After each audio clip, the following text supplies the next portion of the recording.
Assalamualaikum warahmatullahi wabarakatuh. Yang terhormat Bapak Ananda Setiawan MAK, selaku dosen pengampu mata kuliah akuntansi lanjutan, dan juga teman-teman saya yang berbahagia.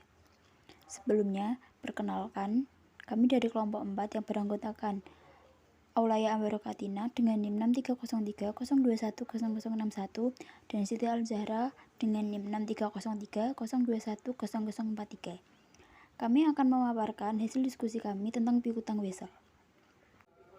Pengertian piutang wesel.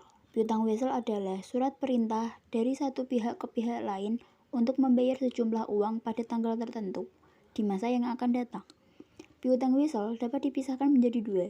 Yang pertama, piutang wesel tidak berbunga atau non-interest bearing, yaitu piutang wesel yang mempunyai nilai jatuh tempo sebesar nilai nominal. Yang kedua, piutang wesel berbunga atau interest bearing, yaitu piutang wesel yang nilai jatuh tempo sebesar nominal ditambah dengan bunga. Promise adalah surat janji untuk membayar sejumlah uang pada tanggal tertentu. Perbedaan wesel dan promise. Yang pertama, wesel adalah surat perintah untuk membayar, sedangkan promise adalah surat janji untuk membayar. Wesel penarik yang berkepentingan terdiri dari dua pihak, sedangkan promise penarik dan pihak yang berkepentingan berada di satu tangan. Wesel yang membuat adalah pihak yang mempunyai piutang. Promise yang membuat adalah pihak yang berutang. Wesel memerlukan akseptasi, sedangkan promise tidak memerlukan akseptasi. Akuntansi untuk mencatat piutang wesel dibagi menjadi tiga, yaitu yang pertama, pengakuan piutang wesel, yang kedua, penilaian piutang wesel atau pelunasan piutang wesel, yang ketiga, pengalihan atau pendiskontoan piutang wesel. 1. Pengakuan piutang wesel. Piutang wesel biasanya timbul karena terjadinya transaksi penjualan secara kredit, pemberian pinjaman uang, perubahan piutang dagang menjadi piutang wesel. Misal, PT Fendi pada tanggal 1 Mei 2005 menjual barang dagangan dengan harga 50 juta kepada PT Balkis yang membuat janji akan membayar pada tanggal 31 Mei 2005. Teman-teman bisa melihat jurnalnya sebagai berikut. 2. Penilaian piutang wesel. Piutang wesel yang jangka waktu pembayaran atau jatuh temponya kurang dari 1 tahun akan dicatat dalam aktiva lancar, dan piutang wesel yang berjangka waktu lebih dari 1 tahun dianggap sebagai piutang jangka panjang.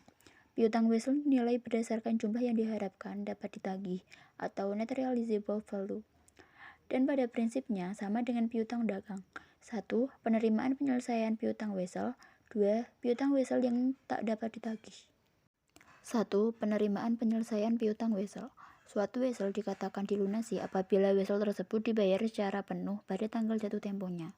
Wesel yang berbunga, jumlah yang dilunasi meliputi nilai nominal wesel dan ditambah bunga wesel.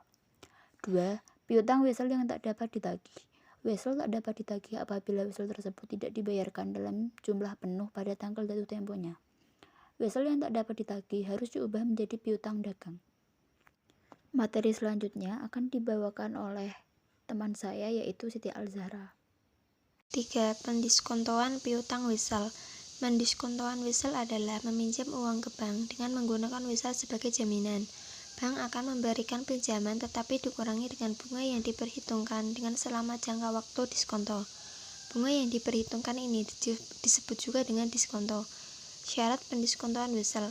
Jika pembuat wesel tidak melunasi weselnya pada tanggal jatuh tempo, maka pihak yang mendiskontokan bertanggung jawab untuk melunasi wesel tersebut.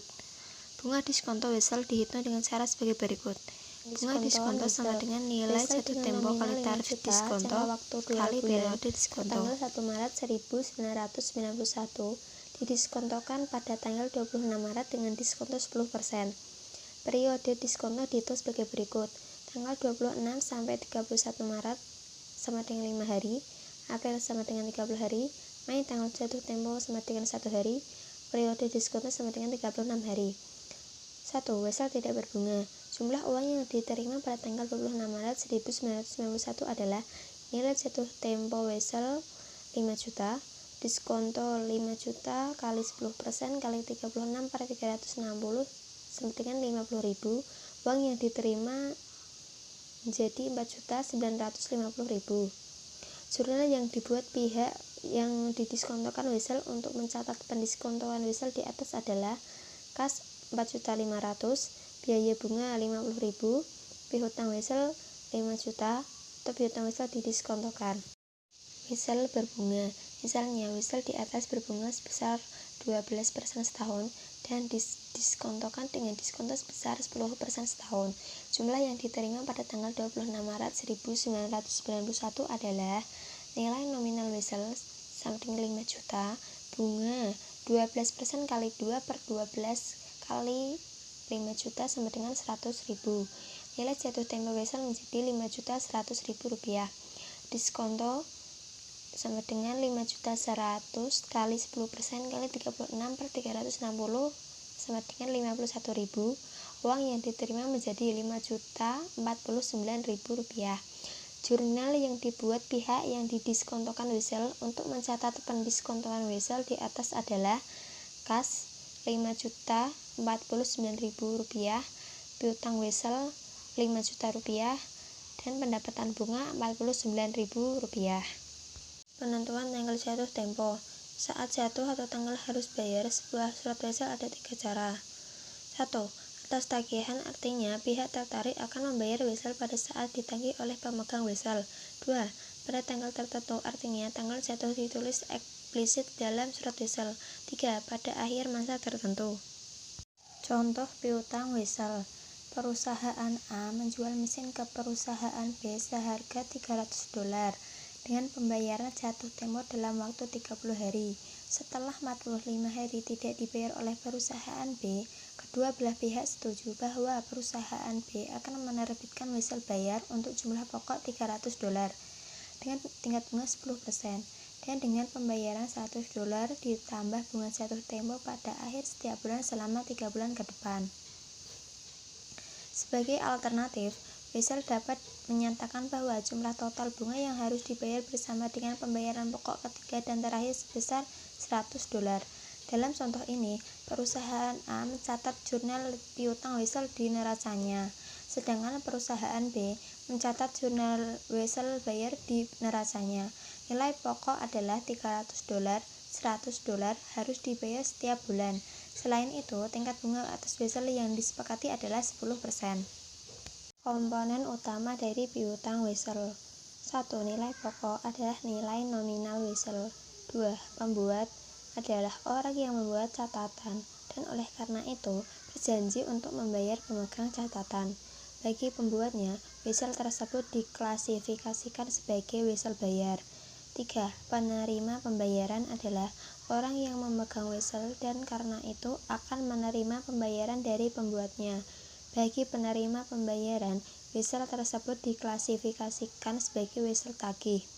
4. Bunga yang dinyatakan adalah wesel tagih biasanya mencakup tingkat bunga yang telah ditentukan sebelumnya. Pembuat wesel wajib membayar jumlah bunga yang jatuh tempo selain jumlah pokok. Pada saat yang sama mereka membayar jumlah pokok. 5. Jangka waktu adalah lamanya waktu pembayaran wesel. Piutang wesel biasanya tidak dikenakan denda pembayaran di muka, sehingga pembuat wesel bebas untuk melunasi wesel pada atau sebelum wesel jatuh tempo, atau jatuh tempo tanggal. Kesimpulan dari materi piutang wesel adalah, piutang wesel juga dikenal sebagai wesel bayar. Ketika wesel jatuh tempo dalam waktu kurang dari 1 tahun, itu dianggap sebagai aset lancar di neraca perusahaan wesel tersebut berhutang. Jika jatuh tempo lebih dari 1 tahun ke depan, itu dianggap sebagai aset tidak lancar. Pendapatan bunga atau wesel tagih diakui pada laporan laba rugi. Oleh karena itu, ketika pembayaran dilakukan atas wesel tagih, baik neraca maupun laporan laba rugi terpengaruh. Sekian presentasi dari kelompok kami, kurang lebihnya mohon maaf. Wassalamualaikum warahmatullahi wabarakatuh.